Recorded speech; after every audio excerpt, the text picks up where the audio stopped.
तो चलिए समझते हैं भारतेंदु हरिश्चंद्र के नाटक भारत दुर्दशा को।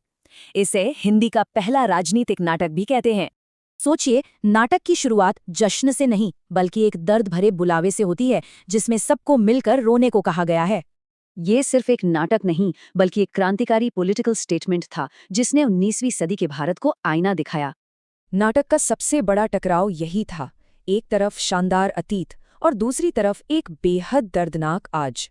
और इस कहानी का हीरो कोई राजा महाराजा नहीं बल्कि खुद भारत है, जो एक कमजोर और रोता हुआ किरदार है।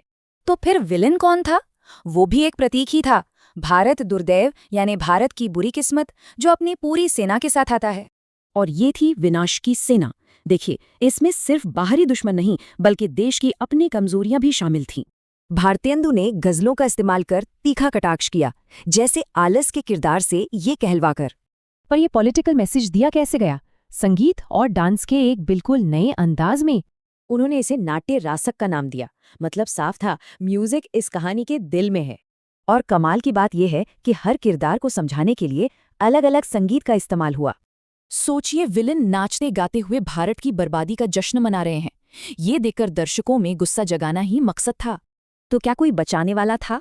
नाटक के 5वें एक्ट में एक उम्मीद की किरण दिखाई देती है।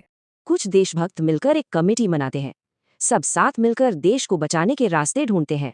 लेकिन उनकी सारी कोशिशें बेकार चली जाती हैं, मीटिंग सिर्फ बातों तक ही रह जाती है और सब पकड़े जाते हैं। अब आता है आखिरी किरदार, भारत भाग्य। वो बेहोश पड़े भारत को जगाने की आखिरी कोशिश करता है।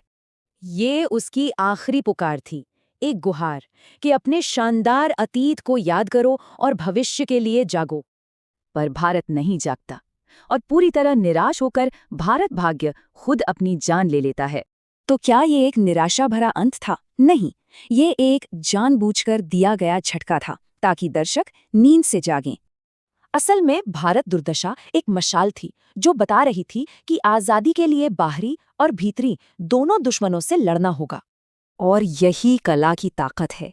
ये हमें दिखाती है कि एक नाटक कैसे एक पूरे राष्ट्र को जगा सकता है।